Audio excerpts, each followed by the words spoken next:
Hi welcome to my YouTube channel. ಬನ್ನಿ ಇವತ್ತು egg recipe ಮಾಡೋಣ. 5 ನಿಮಿಷದಲ್ಲಿ ಈಸಿಯಾಗಿ ಎಗ್ ರೆಸಿಪಿನ ಹೇಳ್ಕೊಡ್ತೀನಿ ಬನ್ನಿ.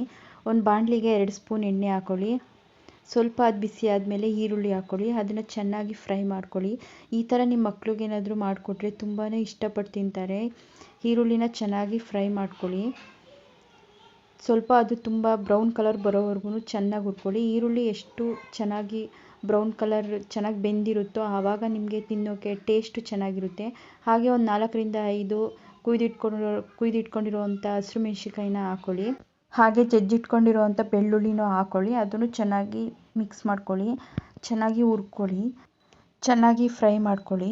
ಅದು ಫುಲ್ಲು ಬ್ರೌನ್ ಕಲರ್ ಬರೋವರೆಗೂ ಚೆನ್ನಾಗಿ ಹುರ್ಕೊಳ್ಳಿ. ಹಾಗೆ ಸ್ವಲ್ಪ ರುಚಿಗೆ ಎಷ್ಟು ಬೇಕಷ್ಟು ಉಪ್ಪನ್ನ ಹಾಕ್ಕೊಳ್ಳಿ. ಅದನ್ನು ಚೆನ್ನಾಗಿ ಫ್ರೈ ಮಾಡ್ಕೊಳ್ಳಿ. ಚೆನ್ನಾಗಿ ತಳ ಹತ್ತದೇ ಇರೋ ರೀತಿ ಚೆನ್ನಾಗಿ ಫ್ರೈ ಮಾಡ್ಕೊಳ್ಳಿ. ಒಂದು 5 ನಿಮಿಷ ಚೆನ್ನಾಗಿ ಫ್ರೈ ಮಾಡಿಕೊಂಡ್ರೆ ಟೇಸ್ಟು ಚೆನ್ನಾಗಿ ಬರುತ್ತೆ. ತಳ ಹತ್ತದೇ ಇರೋ ರೀತಿ ನೋಡಿ, ತಳ ಹತ್ತುತ್ತಾ ಇಲ್ಲ, ತಳ ಹತ್ತದೇ ಇರೋ ರೀತಿ ಫ್ರೈ ಮಾಡ್ಕೊಳ್ಳಿ. ಹಾಗೆ ನಿಮ್ಗೆ ಎಣ್ಣೆ ಏನಾದರೂ ಬೇಕು ಅಂದರೆ ಸ್ವಲ್ಪ ಹಾಕ್ಕೊಳ್ಳಿ. ಎಣ್ಣೆ ಸ್ವಲ್ಪ ಜಾಸ್ತಿ ಹಾಕಿದ್ರೂ ಟೇಸ್ಟ್ ಚೆನ್ನಾಗಿರುತ್ತೆ. ನಿಮಗೆ ಫ್ರೈ ಮಾಡೋಕ್ಕೂ ಈಸಿ ಆಗುತ್ತೆ. ಸ್ವಲ್ಪ ಎಣ್ಣೆ ಹಾಕ್ಕೊಂಡ್ರೆ ಫ್ರೈ ಮಾಡೋಕ್ಕೆ ಹಿಂಸೆ ಅನಿಸುತ್ತೆ. ಬೇಕು ಅಂದರೆ ನಿಮಗೆ ಎಷ್ಟು ಬೇಕಷ್ಟು ಎಣ್ಣೆನ ಹಾಕ್ಕೊಂಡು ನೀವು ಚೆನ್ನಾಗಿ ಫ್ರೈ ಮಾಡ್ಕೊಳ್ಳಿ. ನೋಡಿ ಎಷ್ಟು ಫ್ರೈ ಆಗಿದೆ ಅಂತ ಇವಾಗ. ಈಗ ಇನ್ನೊಂದು ಸ್ವಲ್ಪ ಫ್ರೈ ಮಾಡ್ಕೊಳ್ಳಿ. ತಳ ಹತ್ತದೇ ಇರೋ ರೀತಿ ಚೆನ್ನಾಗಿ ಫ್ರೈ ಮಾಡ್ಕೊಳ್ಳಿ. ಹಾಗೆ ಅರ್ಧ ಚಮಚ ಅರಿಶಿನ ಹಾಕ್ಕೊಳ್ಳಿ. ಅದನ್ನು ಚೆನ್ನಾಗಿ ಮಿಕ್ಸ್ ಮಾಡ್ಕೊಳ್ಳಿ. ತಳ ಹತ್ತದೇ ಇರೋ ರೀತಿ ನೋಡಿಕೊಂಡು ಮಿಕ್ಸ್ ಮಾಡ್ಕೊಳ್ಳಿ. ಹಾಗೆ ಅದಕ್ಕೆ 1 ಸ್ಪೂನ್ ಗರಂ ಮಸಾಲ ಸೇರಿಸ್ಕೊಳ್ಳಿ. ಹಾಗೆ ಜೊತೆಗೆ ಧನಿಯಾ ಪುಡಿನೂ ಸೇರಿಸ್ಕೊಳ್ಳಿ. ಈಗ ಅದು ಫುಲ್ 3 ಮಿಕ್ಸ್ ಮಾಡ್ಕೊಳ್ಳಿ. ಚೆನ್ನಾಗಿ ಸ್ವಲ್ಪ ಫ್ರೈ ಆಗಲಿ. ಚೆನ್ನಾಗಿ ತಳ ಹತ್ತದೇ ಇರೋ ರೀತಿ ನೋಡಿಕೊಂಡು ಅದನ್ನು ಫ್ರೈ ಮಾಡ್ಕೊಳ್ಳಿ. ಲೋ ಫ್ಲೇಮಲ್ಲಿ ಇಟ್ಕೊಂಡು ಫ್ರೈ ಮಾಡ್ಕೊಳ್ಳಿ. ನೋಡಿ ಇವಾಗ ಹೇಗೆ ಫ್ರೈ ಆಗಿದೆ ಅಂತ. ಈ ಥರ ಫ್ರೈ ಆಗಬೇಕು ಚೆನ್ನಾಗಿ. ಈಗ ಫ್ರೈ ಆದಮೇಲೆ ಒಂದು ಟೊಮೊಟೊನ ರುಬ್ಬಿ ಸಾಸ್ ಥರ ಮಾಡಿ ಇಟ್ಕೊಂಡಿದ್ದೆ. ಸೊ ಅದನ್ನು ಇವಾಗ ಇದಕ್ಕೆ ಆ್ಯಡ್ ಮಾಡ್ಕೊಳ್ಳಿ. ಅದನ್ನು ಚೆನ್ನಾಗಿ ಹಸಿ ಸ್ಮೆಲ್ ಹೋಗೋವರೆಗೂ ಚೆನ್ನಾಗಿ ಮಿಕ್ಸ್ ಮಾಡ್ಕೊಳ್ಳಿ.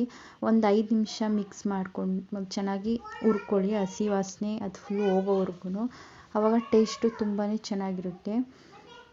ಚೆನ್ನಾಗಿ ಮಿಕ್ಸ್ ಮಾಡ್ಕೊಳ್ಳಿ ಒಂದು 5 ನಿಮಿಷ.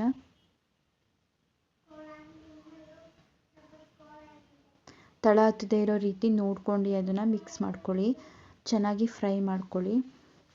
ನೋಡಿ ಅದು ಹೇಗೆ ಕುದಿ ಬರ್ತಿದೆ, ಕುದಿ ಬರೋವರೆಗೂ ಚೆನ್ನಾಗಿ ಮಿಕ್ಸ್ ಮಾಡ್ಕೊಳ್ಳಿ.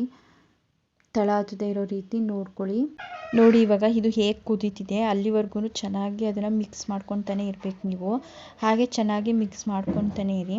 ತಳ ಹತ್ತದೇ ಇರೋ ರೀತಿ ನೋಡಿ ಹೇಗೆ ಅದು ಚೆನ್ನಾಗಿ ಕುದಿ ಬಂದಮೇಲೆ ಅದಕ್ಕೆ ಪೆಪ್ಪರ್ ಪೌಡ್ರನ್ನ ಹಾಕ್ಕೊಳ್ಳಿ. ಸ್ವಲ್ಪ ನಿಮಗೆ ಖಾರ ಎಷ್ಟು ಬೇಕೋ ಅಷ್ಟು ಪೆಪ್ಪರ್ ಪೌಡ್ರನ್ನ ಹಾಕ್ಕೊಂಡು ಚೆನ್ನಾಗಿ ಅದನ್ನು ಹಸಿ ಸ್ಮೆಲ್ ಹೋಗೋವರೆಗೂ ಮಿಕ್ಸ್ ಮಾಡ್ಕೊಳ್ಳಿ. ಅದು ಚೆನ್ನಾಗಿ ಮಿಕ್ಸ್ ಆಗಲಿ. ಮಿಕ್ಸ್ ಆದಮೇಲೆ ನಾವು ಮೊಟ್ಟೆನ ಬೇಯಿಸ್ಕೊಂಡು ಕಟ್ ಮಾಡಿ ಇಟ್ಕೊಂಡಿದ್ವಿ. ಸೊ ಅದನ್ನು ನಾವು ಇದಕ್ಕೆ ಆ್ಯಡ್ ಮಾಡ್ಕೊಳ್ಳೋಣ. ನೋಡಿ ಈ ರೀತಿ ಆ್ಯಡ್ ಮಾಡ್ಕೊಳ್ಳಿ. ಎಲ್ಲ ಮೊಟ್ಟೆಗಳನ್ನು ಈ ರೀತಿ ಸೇರಿಸ್ಕೊಳ್ಳಿ.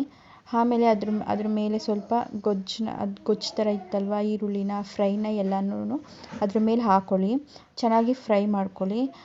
ಚೆನ್ನಾಗಿ ಫ್ರೈ ಆದಮೇಲೆ ಮತ್ತೆ ಅದನ್ನು ಉಲ್ಟಾ ಮಾಡ್ಕೊಂಡು ಅದನ್ನು ಚೆನ್ನಾಗಿ ಫ್ರೈ ಮಾಡ್ಕೊಳ್ಳಿ. ನೋಡಿ ಇವಾಗ ಉಲ್ಟಾ ಮಾಡ್ಕೊಂಡಿದ್ದೀನಿ. ಅದನ್ನು ನೋಡಿ ಇವಾಗ ಉಲ್ಟಾ ಮಾಡ್ಕೊಂಡಿದ್ದೀನಿ. ಅದನ್ನು ಚೆನ್ನಾಗಿ ಉಲ್ಟಾ ಮಾಡ್ಕೊಂಡು ಫ್ರೈ ಮಾಡ್ಕೊಳ್ಳಿ ಚೆನ್ನಾಗಿ. ಸ್ವಲ್ಪ ಚೆನ್ನಾಗಿ ಈಗ ಇದು ರೆಡಿಯಾಗಿದೆ. ಬನ್ನಿ ಇವಾಗ ಒಂದು ಪ್ಲೇಟ್ಗೆ ಸರ್ವ್ ಮಾಡ್ಕೊಂಡು ನೋಡೋಣ ಹೇಗಿದೆ ಅಂತ. ವಾವ್, ಇದನ್ನು ನಿಮ್ಮ ಮಕ್ಕಳಿಗೆ ತುಂಬ ಇಷ್ಟಪಟ್ಟು ತಿಂತಾರೆ. ಮಾಡಿಕೊಡಿ ಮನೇಲಿ, ನೀವು ಒಂದ್ಸಲ ಟ್ರೈ ಮಾಡಿ.